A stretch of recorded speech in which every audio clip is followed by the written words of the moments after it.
நீங்கள் பார்த்து கொண்டிருப்பது உங்கள் ஜாஷ்வா டிவி. சகல ஜனங்களுக்கும் நற்செய்தி.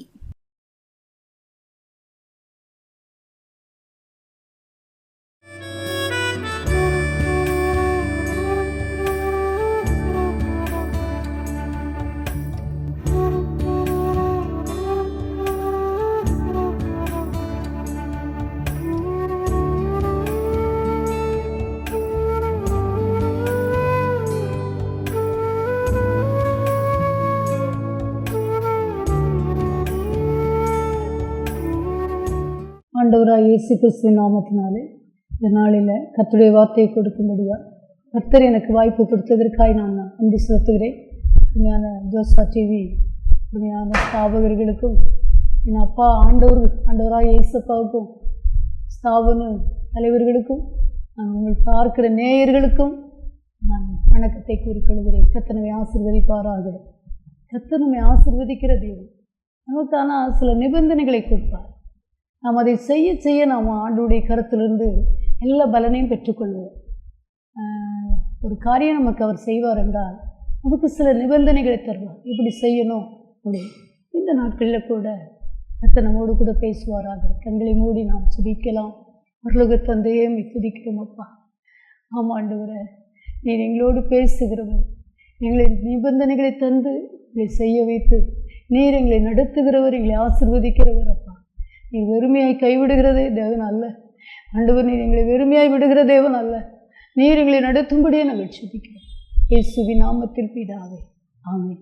இந்த நாளில் ஆண்டவர் இதை பார்க்கிற எனக்கு அன்பான தேவ ஜனங்களே, இதை பார்த்து கொண்டிருக்கிற அன்பான மக்களே, வேதவசனம் சொல்லுகிறது, இன்றைக்கி நமக்கு ஒரு வேலையை கொடுக்கிறார் ஆண்டவர். இந்த நாளிலே நமக்கு ஒரு வேலை இந்த பூமியிலே நமக்கு கொடுக்கப்படுகிறது. ஒவ்வொரு மனிதனும் ஒரு தரிசனத்தோடு தான் இந்த உலகத்தில் பிறக்கிறான். இந்த நமக்கு ஒவ்வொரு பரலோகத்தின் தேவன் நம்ம மேலே ஒரு தரிசனம், ஒரு திட்டம் வைத்திருக்கிறார். அந்த திட்டத்தை நானும் நீங்களும் நிறைவேற்ற வேண்டும் என்று கர்த்தர் எதிர்பார்க்கிறார். அநேகர் நாம் அதை செய்து கொண்டு இருக்கிறோம். இன்னும் அநேகர் செய்யவில்லை. ஆனால் நம்ம செய்ய வேண்டும் என்று கர்த்தர் எதிர்பார்க்கிறார்.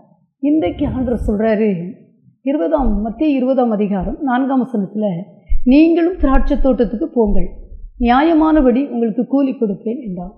அவர்களும் போனார்கள். ஆண்டவர் இந்த நாளில் நம்முடைய வாழ்க்கையில் திராட்சை தோட்டத்தை தருகிறார். பார்த்து கொண்டிருக்கிற தேவ ஜனமாகிய என்னுடைய வாழ்க்கையில் ஆண்டவர் என்ன சொல்கிறாருன்னா, திராட்சை தோட்டத்திற்கு வேலைக்கு போங்கன்னு சொல்கிறார்.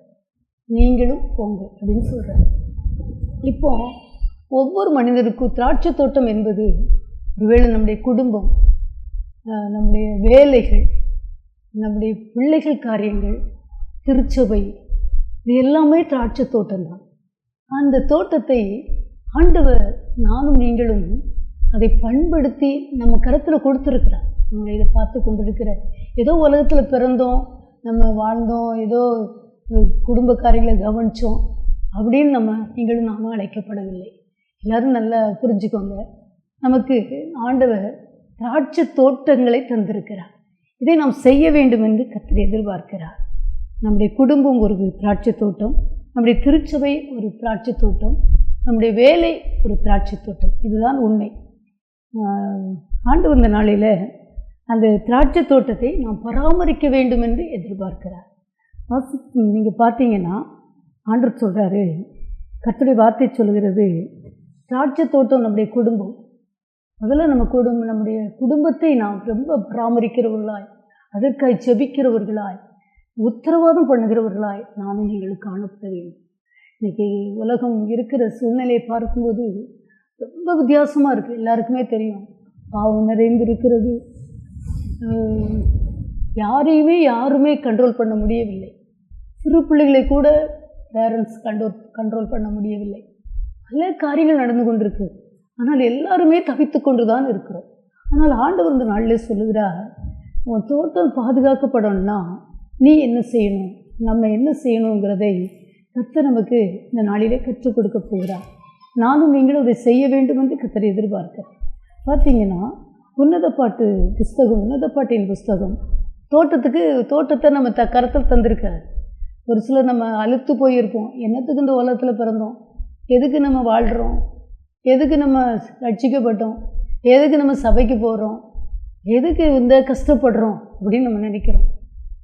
இந்த உலகத்தில் உபத்திரம் உண்டுன்னு தான் இயேசுவா சொன்னார். ஆனாலும் நான் உலகத்தை ஜெயித்தேன் என்று கர்த்தர் சொன்னார். அதுதான் உண்மை. இந்த நாளிலே கூட எனக்கு அன்பான தேவஜனமே, ஆண்டவர் நம்மோடு கூட பேசும்படியாக உண்மையிலே சொல்கிறேன், கண்ணீரோடு வந்திருக்கிறார். நம்மளை எதிர்பார்த்து வந்திருக்கிறார். என் பிள்ளைகிட்ட திராட்சை தோட்டத்தை கொடுத்தேனே, அவங்க என்ன செஞ்சிட்ருக்காங்க, அதை பண்படுத்துகிறாங்களா? பண்படுத்தல் என்றால் பார்த்தீங்கன்னா, கர்த்தருடைய வார்த்தை சொல்லுது. உன்னத பாட்டு 2ஆம் அதிகாரம் கர்த்தருடைய வார்த்தை சொல்கிறது. 15ஆம் வசனத்தில் சொல்லுகிறது.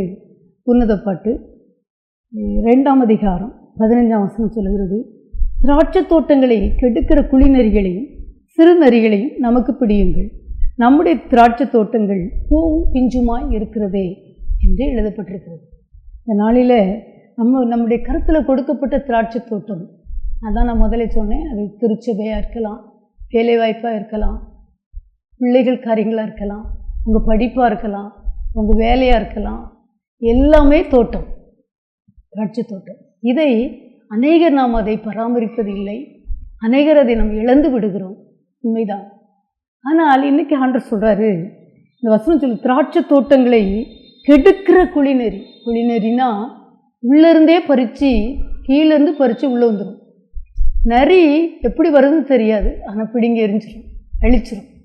எனக்கு அன்பான தேவஜனமே, ஆண்டவர் சொல்கிறாரு, குழிநரிகளையும் சிறு நரிகளையும் நமக்கு பிடியுங்கள், நம்முடைய திராட்சை தோட்டங்கள் பூவும் பிஞ்சுமாய் இருக்கிறதே அப்படின்னு கர்த்தருடைய வார்த்தை சொல்லுது.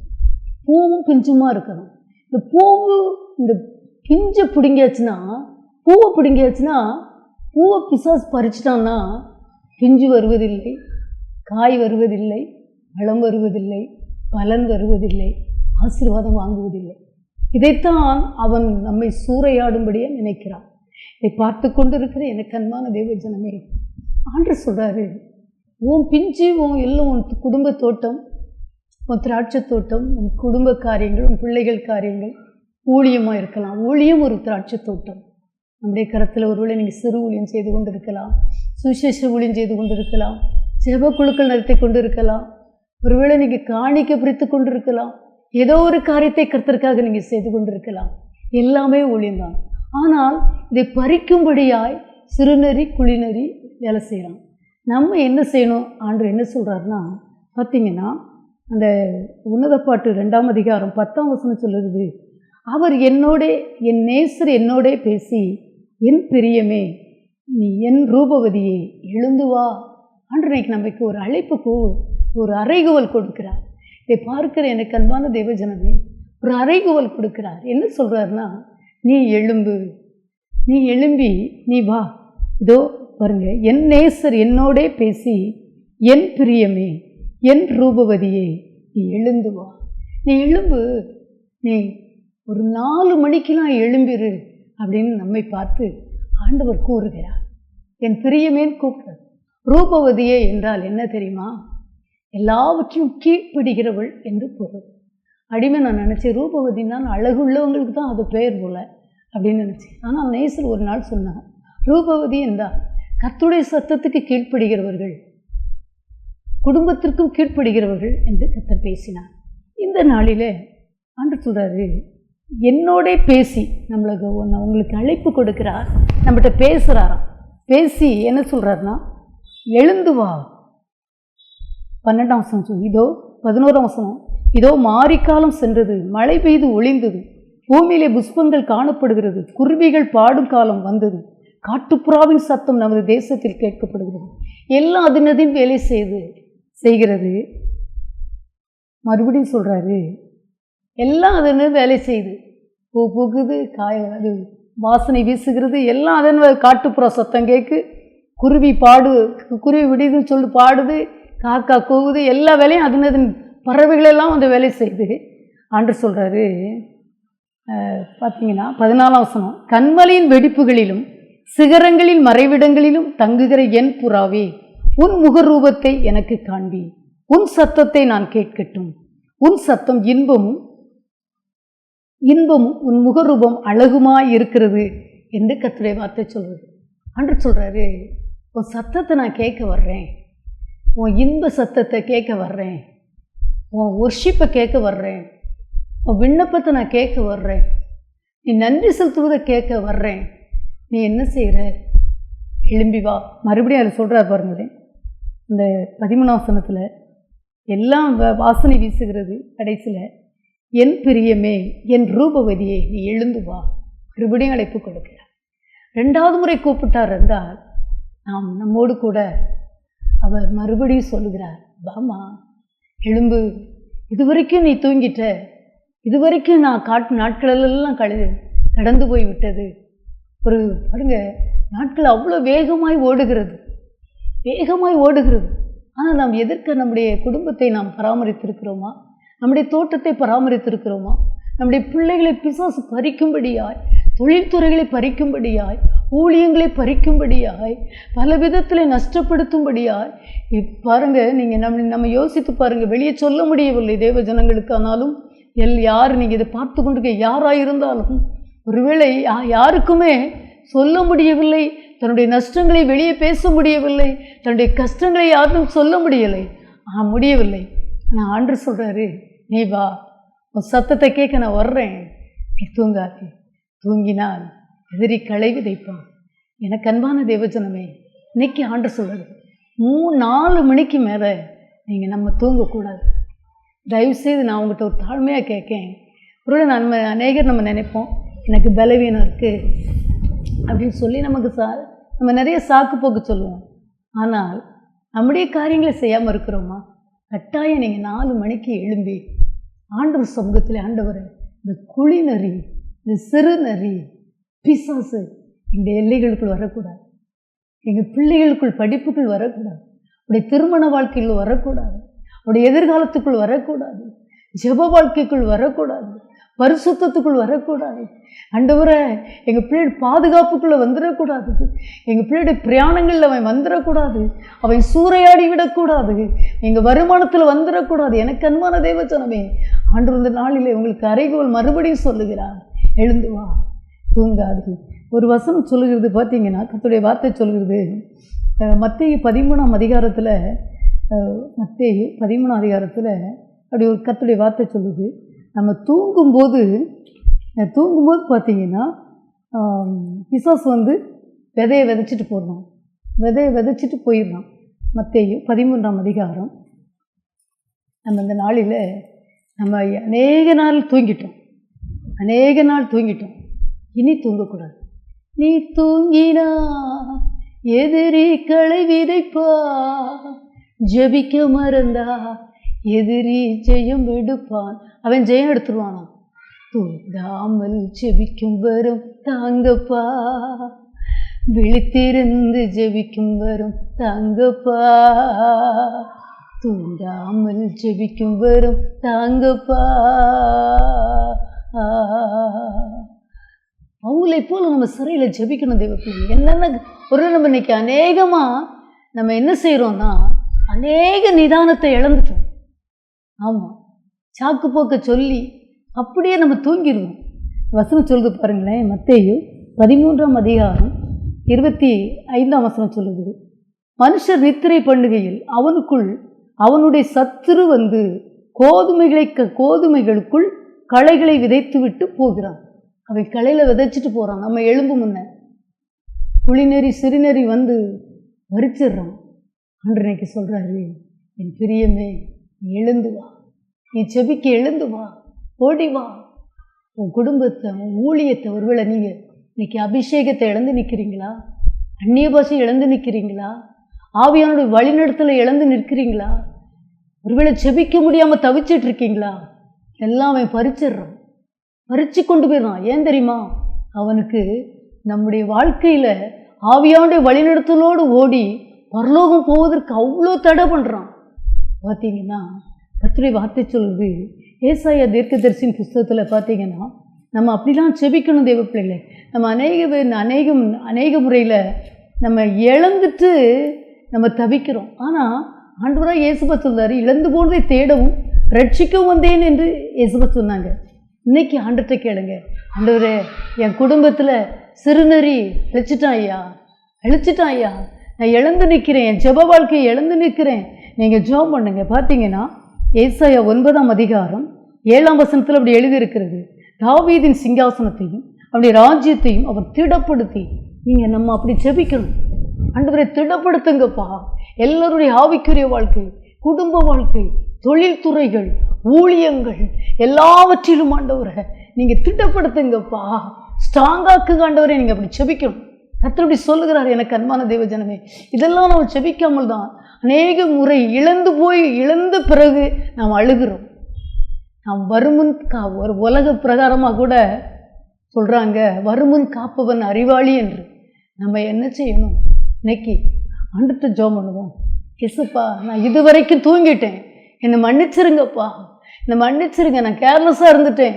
நான் நாளைக்கு ஜெபிக்கிறேன், நாளை கழிச்சு ஜெபிக்கிறேன், நாளைக்கு வேதம் வாசிக்கிறேன், நான் அடுத்த வாரம் சர்ச்சைக்கு போகிறேன். சர்ச்சைக்கு போகாமல் இருக்கிற காரியங்கள் இதெல்லாம் மிகவும் தவறு என்று நான் சொல்லுகிறேன். ஒரு நாள் பார்த்தீங்கன்னா காலையில் ஆண்டவர் என்கிட்ட பேசினார். எழும்பி சர்ச்சைக்கு போனார். அப்போது நான் அப்போ ஆண்டவர் ரொம்ப டயர்டாக இருக்குது அப்படின்ட்டு தூங்கிட்டு இருந்தேன்.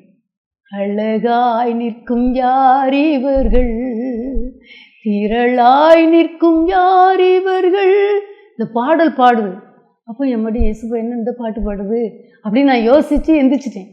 இயேசுவா சொல்கிறாரு, ஆலயத்துக்கு போய் நின்று கர்த்தரை துதிக்கிறவர்கள் பாடுகிறவர்கள் தான் அவர்கள் தான் அழகாய் நிற்கிறவர்கள் என்று சொன்னார். ஓ ஆண்டவர், நம்ம நினைக்கும் இறந்த வீட்டில் இந்த பரலோகத்தில் நிற்கிறாங்கன்னு. உண்மைதான். ஆனால் ஆண்டவர் இந்த காரியத்தை அப்படி சொன்னார். எனக்கு அன்பான தேவ ஜனமே, உங்களை நம்மை அழகு பார்க்கிறார். உன் சத்தத்தை கேட்கணுங்கிறாரு. கேட்கறது மட்டுமான்னு பார்த்தீங்க, நம்முடைய குடும்பத்தை பாதுகாப்பார். வேதம் அப்படி சொல்லுகிறது. நான் அதை சுற்றிலும், சகரியா 2ஆம் அதிகாரம் 5ஆம் வசனம் அப்படி எழுதியிருக்கிறது. நான் அதை சுற்றிலும் அக்கினி மதிலாக இருந்து அதில் நடுவில் மகிமையாயிருப்பேன் என்று கர்த்தர் சொல்லுகிறார். இந்த நாளில் நம்மை பார்த்து சொல்லுகிறார். நீங்கள் பார்த்தீங்கன்னா கர்த்தருடைய வார்த்தை அப்படி எழுதியிருக்கிறது. நீ உன்னத பாட்டு 4:12 நீ அடைக்கப்பட்ட தோட்டம், நீ மறைவேட்டப்பட்ட நீரூற்று, நீ முத்தரிக்கப்பட்ட கிணறு என்று சொல்கிறார். யாரும் உள்ளே வந்து தொட முடியாது. அந்த வசனம் அப்படி சொல்லுது. நீங்கள் வாசித்து பாருங்கள். இதை இப்போ வேதத்தை எடுத்துக்கொள்ளுங்கள். உன்னத பாட்டு 4:12 அப்படி எழுதியிருக்கிறது. நீ அடைக்கப்பட்ட தோட்டம், நீ மறைவு கட்டப்பட்ட நீரூற்று, முத்தரிக்கப்பட்ட கிணறு, இரத்தத்தினால், இயேசுவின் இரத்தத்தினால். பிள்ளைகள் படிப்பு சாலையாக இருக்கலாம், குடும்பமாக இருக்கலாம், நம்முடைய தொழில்துறை எங்கெல்லாமோ பறிக்கும்படியே இருக்கிறான். யோசித்து பாருங்கள். பில்லிசனி ஒரு பக்கம் போராடுகிறது, பொறாமை ஒரு பக்கம் போராடுகிறது, வன்கண்கள் ஒரு பக்கம் போராடுகிறது, சத்துரு ஒரு பக்கம் போராடுகிறான்.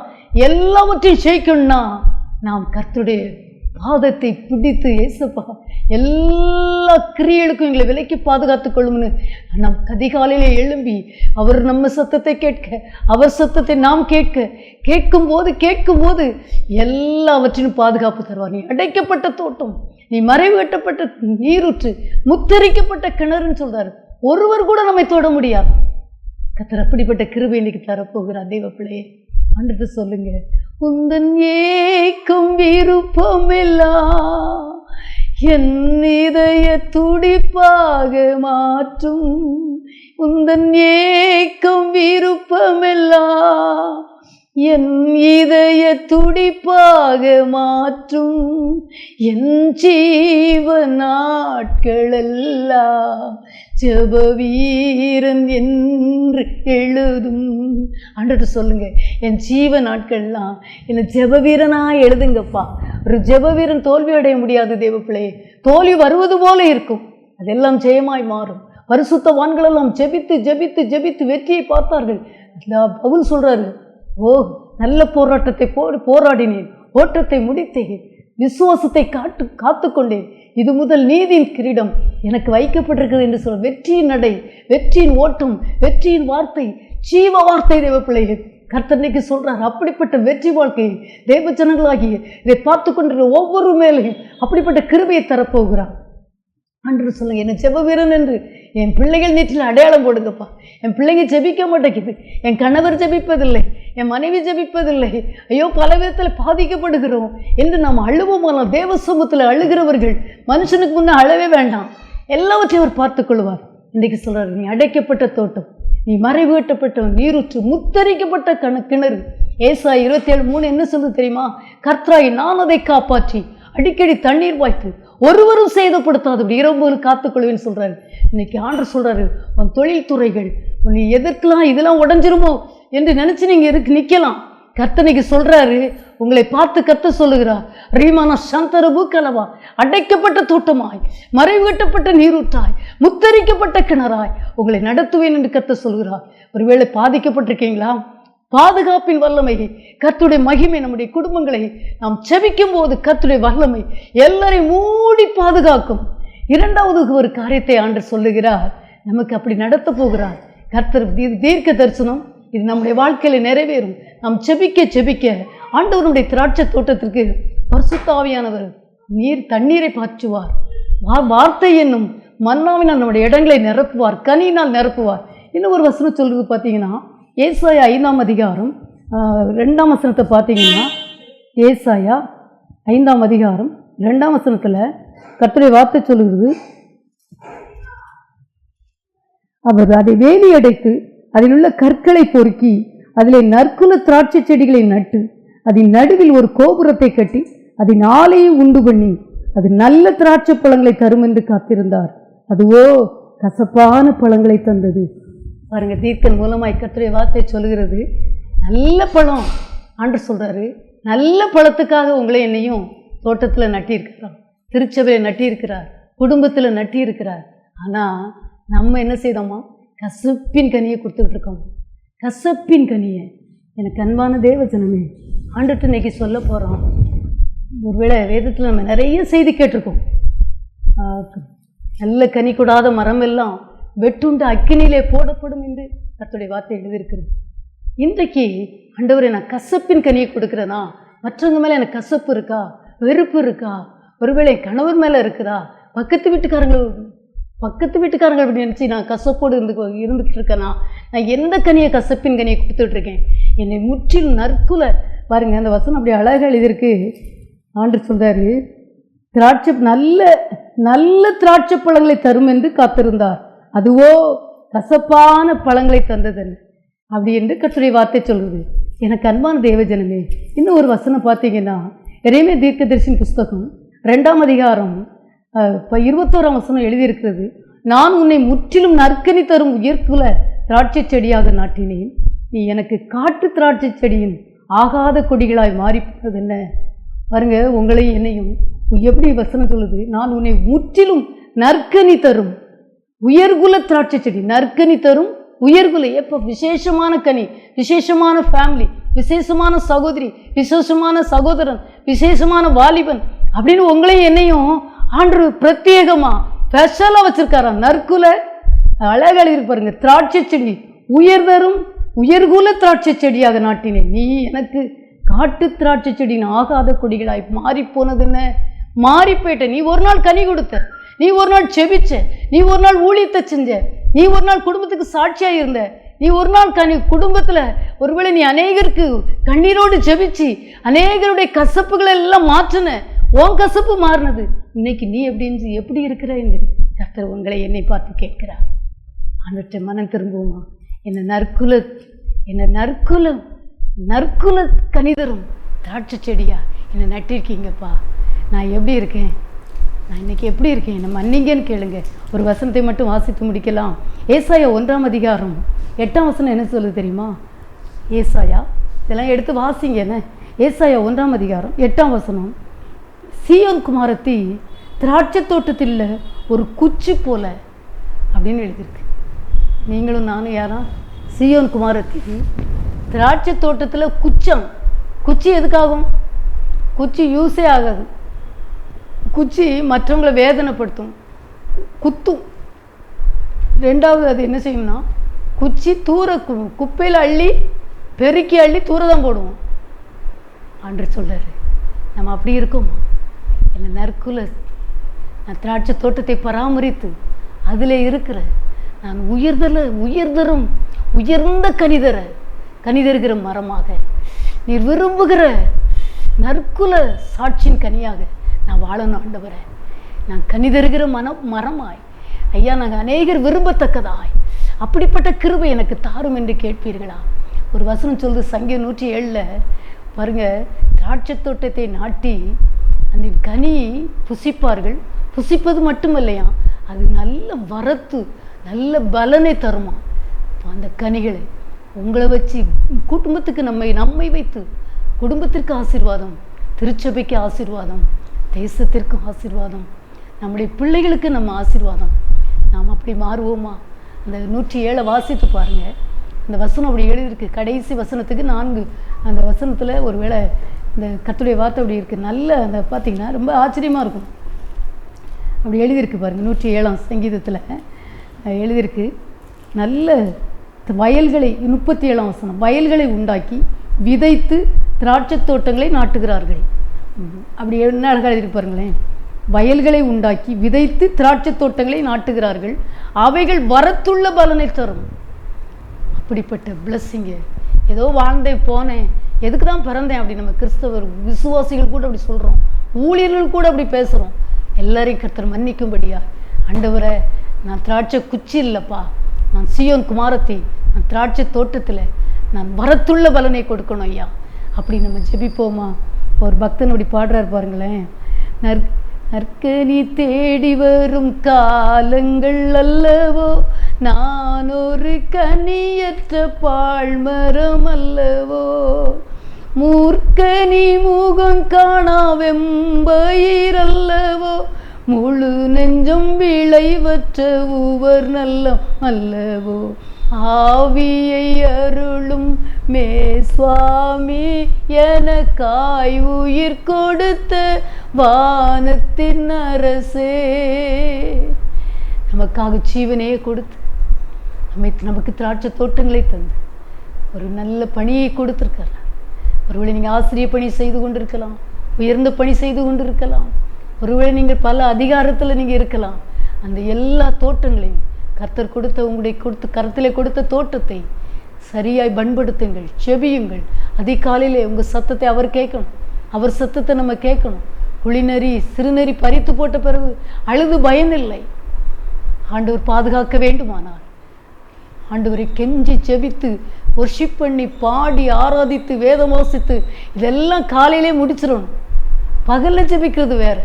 இந்த கிருபை நாம் பாதுகாப்பின் வல்லமை ஏசாய் 27:3 உன்னத பாட்டு 4:12 சகரியா 2:5 அப்படியே இந்த வார்த்தையினுடைய குடும்பங்களை, நம்முடைய பிள்ளைகள் படிப்பு, வேலை ஸ்தலங்கள், திருமணம் முடித்து போயிருக்கிற பிள்ளைகள், வெளிநாடுகளில் இருக்கிற பிள்ளைகள், வெளி மாநிலத்தில் இருக்கிற பிள்ளைகள், எல்லாவற்றுக்கும் பாதுகாப்பு உண்டாகும். தோட்டத்தை பாதுகாவலர் அவரே, அவர்தான் காவலர். நாம் அதற்கு காவலாளியாய், அவர் நமக்கு காவலாளியாய் இருக்கிறார் அல்லவா, நாம் அதற்கு காவலாளியாக மாறுவோம். நம்மை நற்குல கனி தருகிற சாட்சியாக கர்த்தர் நம்மை நிறுத்துவாராக.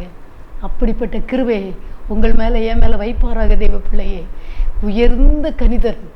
இதுவரைக்கும் நான் கசப்பின் கனி கொடுத்துட்டேன்ப்பா, புள்ளிப்புள்ள கனியை கொடுத்துட்டேன்ப்பா, பிரயோஜனம் இல்லாத கனியை கொடுத்துட்டேன் ஐயா, என்னை மன்னிங்கன்னு கேளுங்க.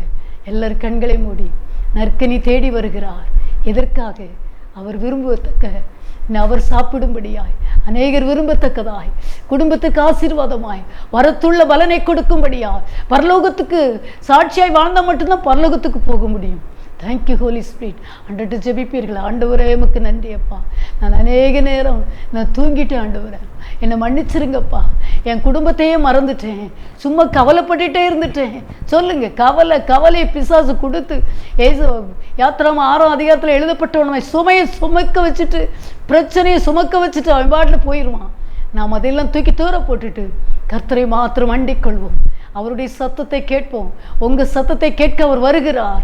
எத்தனை முறை கேட்க வந்தார்? தூங்கினீர்களா? எழும்பி ஜெபிச்சீர்களா? உங்கள் சத்தத்தை அவர் கேட்டாரா?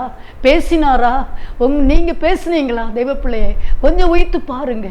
நான் இதுவரைக்கும் தூங்கிட்டேன், ஆண்டவரே என்னை மன்னிங்கன்னு கேளுங்க. பரலோக தந்தையே, உங்களுக்கு நாங்கள் நன்றி செலுத்துகிறோம் ஐயா. இந்த வார்த்தை நீங்கள் சொன்னீங்கப்பா. என் அன்பு சகோதரிகள், என் அன்பு சகோதரர்கள், என் அன்பு வாலிபர்கள் பார்க்க யாராயிருந்தாலும் அவர்களுக்கு கொடுக்கப்பட்ட கரத்தில் கொடுக்கப்பட்ட இந்த திராட்சை தோட்டமான வேலையை சரியாய் பண்படுத்தி செய்வதற்கு எல்லாருக்கும் அனுக்கிரகம் பண்ணுங்கப்பா. ஓ ராஜா, ஆமாண்டவரை கிளை நறுக்கி களை பிடுங்கி சுத்தம் செய்கிற அன்பு தெய்வம். ஓ மை காட், எல்லா ஆண்டவரை எல்லா திராட்சை செடியில காணப்படுகிற எல்லா ஆண்டவரை குச்சிகள், தேவையற்ற கசப்புகள், தேவையற்ற எல்லா பண்படுத்தப்படாத எல்லா காரியங்களும் இன்றைக்கு விலகட்டும் என்று ஜெபிக்கிறேன் ஐயா. அதிகாலையில் தேவ சமூகத்தில் ஓடி வந்து சிறுநெறி குளிநெறி பறித்து விடாதபடி உம்முடைய பாதத்தை முத்தம் செய்து ஜெபிக்க எல்லாருக்கும் அனுக்கிரகம் பண்ணுவீராக. இதை பார்க்கிற ஒவ்வொருவர் மேலும் கர்த்தருடைய மகிமை உதிப்பதாக, கர்த்தருடைய வல்லமை உதிப்பதாக. திராட்சை தோட்டங்கள் ஒருவேளை ஆண்டவரை பிச்சு பிடுங்கப்பட்டிருக்குமானால் இன்றைக்கு மறுபடியும் இந்த திராட்சை தோட்டம் உம்முடைய இரத்தத்தினால் உம்முடைய வல்லமையினால் அது கட்டப்படுவதாக, அது ஆண்டவர் பண்படுத்தப்படுவதாக, அதுக்கு வேலியடைப்பீராக, பாதுகாப்பீராக. ஆண்டவரே உங்க கரத்துல கொடுக்கிறோம். நற்கனி தரும்படியாய் எல்லாருக்கும் அந்த அபிஷேகத்தை வைங்கப்பா. இதுவரைக்கும் உலகத்தை போல வாழ்ந்து உலக மனுஷரை போல பேசி வாழ்ந்த காரியங்கள் போதும் ஆண்டவரே. நான் உன்னை உயர்தரு கனியாய் உன்னை நட்டினேன், நீயோ ஆகாத காட்சி ஆண்டவரை காட்டு திராட்சை கொடியாய் மாறிப்போனது என்ன என்று எழுதியிருக்கிறதப்பா. இந்த வசனத்தின்படி எரேமியா 2ஆம் அதிகாரம் 23ஆம் வசனத்தின்படி அந்த வாழ்க்கை எங்களுக்கு ஒருவருக்கு வேண்டாப்பா. ஆண்டவரே, நீர் விரும்புகிற கனி, நீர் பயன்படுத்துகிற கனியாய் அநேகர் விரும்பத்தக்கதாய், குடும்பம் விரும்பத்தக்கதாய், திருச்சபை விரும்பத்தக்கதாய், எங்களுடைய திருச்சனங்கள் விரும்பத்தக்கதாய் அப்படிப்பட்ட கனிகளாய் எங்களை மாற்றுங்கப்பா. என் ஜனத்தை மாற்றும், ஆசீர்வதி. இயேசுவின் நாமத்தில் ஜெபிக்கிறேன் நல்ல பிதாவே. ஆமென்.